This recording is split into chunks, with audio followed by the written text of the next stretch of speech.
press the bell icon on the YouTube app and never miss an.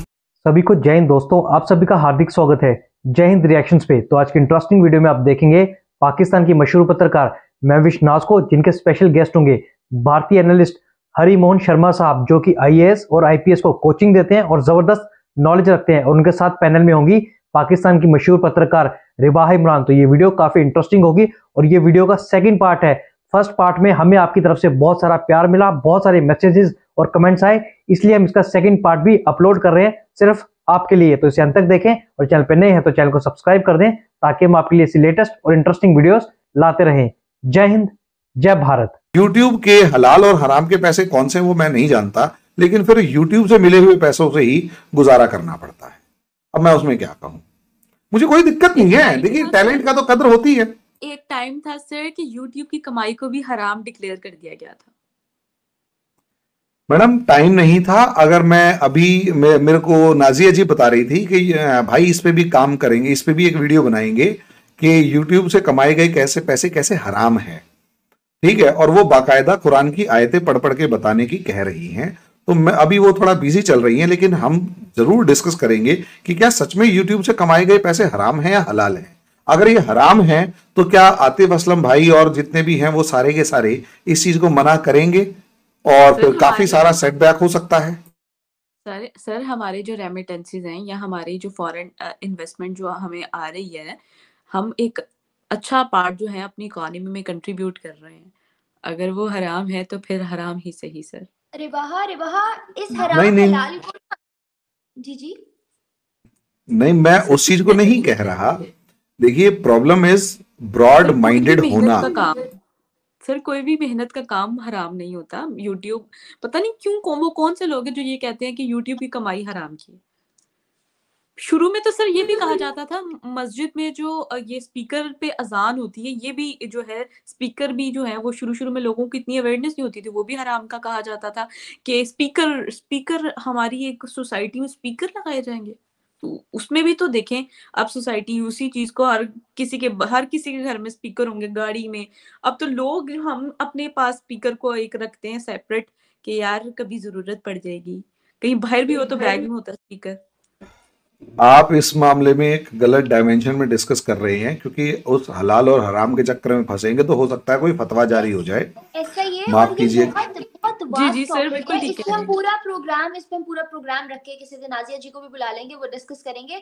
मुझे बताओ रिबाहा, आप क्या राय रखते हो मालदीव्स के हवाले से? इंडिया बायकॉट कर रहा है इसराइल को, देखो तो वो लोग उनके सपोर्ट में खड़े हुए हैं, टूरिज्म को सपोर्ट कर रहे हैं। और ऑन अनदर हैंड साइड हम बाकी देखें तो हम तो खैर किसी चीज को करंटली सपोर्ट नहीं कर रहे। नरेंद्र मोदी जी ने विजिट भी किया है, क्या कहोगे इन तमाम चीजों को लेके? व्यूज क्या है आपके? मैं सिर्फ यही कहूंगी कि देखिए महविश, बात ये है कि जब हम बात करते हैं ना, स्टार्ट हुआ प्राइम मिनिस्टर नरेंद्र मोदी की वीडियोस पर। वो वीडियो सिर्फ इंडिया में वायरल नहीं हुई, बल्कि पाकिस्तान, बांग्लादेश, मालदीव्स और बहुत सारी कंट्रीज में, पूरे वर्ल्ड में वो प्राइम मिनिस्टर नरेंद्र मोदी की लक्षद्वीप वाली वीडियोस जो पिक्चर्स और जो उनकी स्विमिंग कॉस्ट्यूम्स वाली पिक्चर्स हैं वो भी वायरल हुई, ठीक है। और उसके बाद हम देखते हैं कि जनाब मालदीव्स को बहुत मिर्ची लगी। उसके बाद मालदीव्स कहते हैं कि इंडिया के बारे में गलत बातें करने लग गए, इंडिया के कल्चर को, इंडिया की जो कल्चर और सकाफत है उसको बहुत ज्यादा क्रिटिसाइज करने लग गए, प्राइम मिनिस्टर नरेंद्र मोदी को क्रिटिसाइज करने लगे। अब जनाब ऑब्वियसली कोई भी अगर मुझे कोई या मेरी कंट्री को कोई अगर गलत बात करेगा तो मुझे भी अगर वो गलत बात सही हक में रहकर करेगा ना, तो फिर मैं उसको अच्छे तरीके से मुंह तोड़ जवाब दूंगी कि अगर उसने गलत बात की है तो क्यों की है, ठीक है। अगर आप फैक्ट्स पे बात करोगे तो हम उसको एक्सेप्ट भी करेंगे, और अगर आप गलत बात करोगे, फैक्ट्स के बगैर करोगे, तो हम उसका मुंह तोड़ जवाब भी देंगे। तो सर बात ये है क्या तो बात करने का मकसद ये है आई डोंट नो रिबाहा क्यों हंस रही है, लेकिन शायद सर के एक्सप्रेशंस ये बताना चाह रहे हैं कि आप लोग क्या मुंह तोड़ के जवाब दोगे, क्या ही जवाब होगा आपके पास? अच्छा, उसके बाद इंडियन देखें, सबको अपनी कंट्री से बहुत मोहब्बत थी, इंडियंस को भी अपनी कंट्री से बहुत मोहब्बत है। ऑब्वियसली कोई भी नहीं सुनता अपने प्राइम मिनिस्टर के हवाले से इतनी कोई गलत बात, या अपने इंडिया के बारे में या अपने कंट्री के बारे में कोई। तो इंडिया के लोगों में इस तरह का अग्रेशन आया, उन्होंने जो फ्लाइट्स, जो होटल की बुकिंग की हुई थी मालदीव जाने के लिए, उन सब ने एक दिन में, लिटरली एक दिन में इतनी सारी फ्लाइट्स कैंसिल कर दी गई। इतने ज्यादा जो टूरिस्ट इंडिया से मालदीव जा रहे थे तो वो भी कैंसिल हो गया। अब हैरान हो गई, मालदीव वाले हैरान हो गए, जनाब ये क्या हो गया। उन्होंने फौरी तौर पे एक मिनिस्टर को सस्पेंड करना बहुत मुश्किल काम है भाई। एक मिनिस्टर की बहुत बात होती है आपकी कंट्री में, आपने उसको एक भी नहीं बल्कि तीन मिनिस्टर्स को। बाहर मिनिस्टर्स की बहुत बात होती होगी कंट्रीज में, हमारे में थोड़ी है। अपनी तो छोड़े ना आप, पहले दूसरों को तो डिस्कस कर लें हम। उसके बाद सिनेरियो ये हुआ है कि 3 जो है वो सस्पेंड हो गया मिनिस्टर्स। उसके बाद माफियों पे माफियां आ रही हैं इंडिया के लिए, क्योंकि एक बड़ी जो, जब आपको पता है कोविड पेंडेमिक हुआ, मालदीव्स की इकोनॉमी बहुत ज्यादा खसारे में जा रही थी। इंडियंस ही थे जिन्होंने मालदीव्स की इकोनॉमी को जो है वो, जो जिस भंवर में वो फंसे हुए थे ना, उससे बाहर निकाल लिया। ठीक है, और उसके बाद इंडियंस वहां जाके, टूरिस्ट वहां पर जाते थे और उनकी इकोनॉमी में कंट्रीब्यूट होता था। अब क्या करेंगे, अब वो देख रहे हैं कि जनाब इतने इंडियंस जो हैं वो बायकॉट कर रहे हैं और ट्रेंड पे चल रहा है हैशटैग मालदीव, तो फिर आपने तो सस्पेंड करने के साथ साथ माफिया भी तो मांगनी है ना।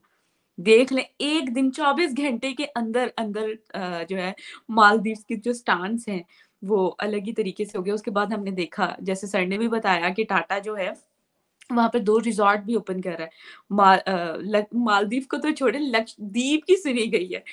और लक्षद्वीप जो है जनाब, अब वो कहाँ से कहाँ पहुंच जाएगी। वहां पर टूरिज्म सेक्टर जो है वो और ज्यादा जो बूस्ट होगा और इंडियन इकोनॉमी में कंट्रीब्यूट किया जाएगा। वो कहते हैं ना, जो होता है अच्छे के लिए होता है, और छेड़ो भाई, वो कहते हैं ना छेड़े मलंगा नू। तो वो हिसाब हो गया है। तो सर बीइंग इनको एन छेड़ दिया है, इंडियन छेड़ आपके दिया लिए तो तो बहुत इंडियंस प्राउड जो है मोमेंट वो होगा। अब एग्जैक्टली वो अपने टूरिज्म सेक्टर को बहुत ज्यादा बूस्ट करेंगे। और आने वाले टाइम में आप देखिएगा, लक्षद्वीप जो है वो इंडियन इकोनॉमी में एक बहुत बड़ा पार्ट जो है कंट्रीब्यूट करेगा। और वर्ल्ड वाइड अगर आप इसराइल की बात करें तो इसराइल तो आपको पता है कि वो तो इंडिया इंडिया, देखिए कोई भी इंडिया इंडिया की बात नहीं है, कोई भी अगर पलड़े वाला होगा ना तो उसकी सुनी जाती है। उसके साथ बैठकर जो है वो बातें करने को भी दिल करता है, उसके साथ बैठकर बिजनेस करने को भी दिल करता है, सब काम उसी के साथ करने को दिल करता है। थोड़ा सा अगर पैसे वो का चक्कर है बाबू भैया, पैसे का। पैसे का चक्कर है। तो सर हमारी छोटी सी राय है, ऑब्वियसली आप जो है हम आपसे सीख रहे हैं, और हमारी छोटी मोटी राय अगर आपको जो है वो अ, इसमें कुछ भी गलत या गलत फैक्ट्स लगे तो उसको आप दुरुस्त कर सकते हैं। और 5 लाख की जो मालदीव्स की 5 लाख के राउंड अबाउट जो उनकी आबादी है, अब उनको भुगतना पड़ेगा। रिबाहा ने 5 लाख बोला, मुझे लगा सर से 5 लाख मांगने लगी है। देखिए, अभी आपने कहा कि पैसे की माया है या पैसा सब कुछ है। देखिए नहीं, हमारी फिलॉसफी कभी भी पैसे के ऊपर नहीं घूमती। फिलॉसफी घूमती है प्रिंसिपल्स, सिद्धांत के ऊपर। अगर आप सही रास्ते पर चल रहे हैं, मैं तो अपना बता सकता हूं, हमारे यहाँ पर जो भी है, अगर हम यहाँ सही रास्ते पर चल रहे हैं, सही प्रिंसिपल्स के साथ हैं, तो एक लेवल के बाद हमें कभी कोई प्रॉब्लम नहीं आती। बस मेहनत करनी जरूरी है, दिमाग लगाना जरूरी है। और आज तक का रिकॉर्ड है हमारे, मैं अपना अगर देखूं तो बहुत ज्यादा, मैं अगर प्रिंसिपल्स के बिहाफ पर चलते हैं तो उसमें हमें कभी नुकसान नहीं होता। हाँ, प्रॉब्लम यह है, हमारे यहाँ एक इज्जत मायने रखती है, रेपुटेशन। अगर वो रेपुटेशन खराब हो गई है तो ये समझ लीजिए मामला हमारा, हम फिर वो आदमी तरक्की नहीं कर सकता। हमारे यहाँ सिर्फ रेपुटेशन का क्वेश्चन है। जैसे मैं कई बार आपके यहाँ के बारे में समझता हूँ कि भाई इश्यूज क्रिएट हो जाते हैं, फिर कोई बंदा बेईमानी कर रहा है, कोई कुछ कर रहा है, कोई कुछ कर रहा है। हमारे यहाँ ऐसा कुछ नहीं होता। अगर हम कोई बेईमानी कर रहा है, उसको इतना बाइकआउट कर देंगे कि वो आगे बढ़ ही नहीं पाएगा। यहाँ आप मानिए, हमारी पॉलिटिक्स में भी एथिक्स चलते हैं। सिस्टम में सेटलमेंट है ना, यहाँ का सिस्टम करप्ट है, इस वजह से। नहीं, सिस्टम से पहले इंपॉर्टेंट ये है, आम आदमी को हैबिट है या नहीं है उस प्रिंसिपल्स पर चलने की। सिस्टम आप ये देखिए, जिस टाइम पर 1947 से लेकर और अप्रोक्सीमेट 2000 तक पाकिस्तान या फिर यूं कहें 2008 तक पाकिस्तान के पास इंडिया से पर कैपिटा से लेकर कई मामलों में इनकम ज्यादा थी। आप कहीं ज्यादा पैसे वाले थे, खुशहाल थे, और बहुत सारे मामलों में तो आपकी ग्रोथ रेट जो दुनिया दिखाती थी वो आपकी कहीं ज्यादा थी। उसके पीछे वो एक अलग रीजन है कि आपको एड और दूसरे अमाउंट पैसे मिलते रहते थे किसी न किसी डायमेंशन में। अब वो सारी चीजें खत्म हो गई हैं। वो इसलिए क्योंकि हम जिस टाइम पर चल रहे थे, हमारा 1947 के बाद हमने जिस रास्ते को अपनाया वो रास्ता शुरू में टफ था। आपने इजी वे अपनाया और इजी वे ये था कि अमेरिका की गोद में जाके बैठ जाओ। हमने टफ रूट अपनाया और टफ रूट ये था ना अमेरिका ना रशिया। हमने दोनों से डील करना है और दोनों से दूर रह के डील करना है, अपने दम पे तरक्की करेंगे। This is the main difference. ये प्रिंसिपल्स थे हमारे और आज भी हमारे वही प्रिंसिपल्स हैं, चेंज नहीं हुए हैं। भाई अगर अमेरिका से बिगड़ गई तो चाइना की गोद में बैठ गई, चाइना की गोद में प्रॉब्लम हुई तो अमेरिका की गोद में दोबारा बैठ रहे हैं।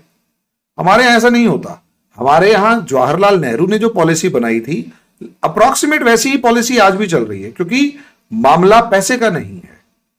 अभी भी आप, जब मैं इसलिए कह रहा हूं ना गलत, मामला प्रिंसिपल्स का है। और अगर आप उन प्रिंसिपल्स पर चलते हैं और तो पैसे वैसे की तो बात की बात है, वो अपने आप आ जाएगा। Money is not the issue, issue is the principles जिसके बिहाफ पर कंट्री या सोसाइटी चलेगी। और अगर वो चलती है तो ही वो आप कुछ अच्छा उसका तरक्की का सोच सकते हैं, वरना नहीं। दोस्तों आशा करता हूं कि वीडियो को आपने अंत तक देखा होगा और इन तीनों का डिस्कशन और इनके व्यूज आपको काफी पसंद आए होंगे, जिसमें इन्होंने बात की हमारे प्यारे देश भारत के बारे में। और आप देख रहे हैं कि भारत और मालदीव्स का जो कंट्रोवर्सी है उसकी चर्चा पूरे दुनिया भर में हो रही है और मालदीव्स एक ही दिन में अपने घुटनों पर आ गया और उसने हथियार डाल दिए। इवन की जो मालदीव्स की ट्रैवल और टूरिज्म इंडस्ट्री है उन्होंने भी भारत से ऑफिशियली माफी मांगी है और सुना है कि जो मालदीव्स के प्रेसिडेंट हैं वो इस महीने खुद चल के भारत आ रहे हैं भारत से ऑफिशियली माफी मांगने के लिए। तो इसके बारे में आपके क्या विचार हैं? आप अपने विचार हमें कमेंट सेक्शन में लिखकर जरूर बताएं और एक बार फिर चैनल पर नए हैं तो चैनल को सब्सक्राइब कर दें ताकि हम आपके लिए लेटेस्ट और इंटरेस्टिंग वीडियोस लाते रहें। तो चलिए फिर मिलेंगे ऐसी किसी मजेदार और इंटरेस्टिंग डिबेट में। तब तक अपना ध्यान रखिए। जय हिंद, जय भारत।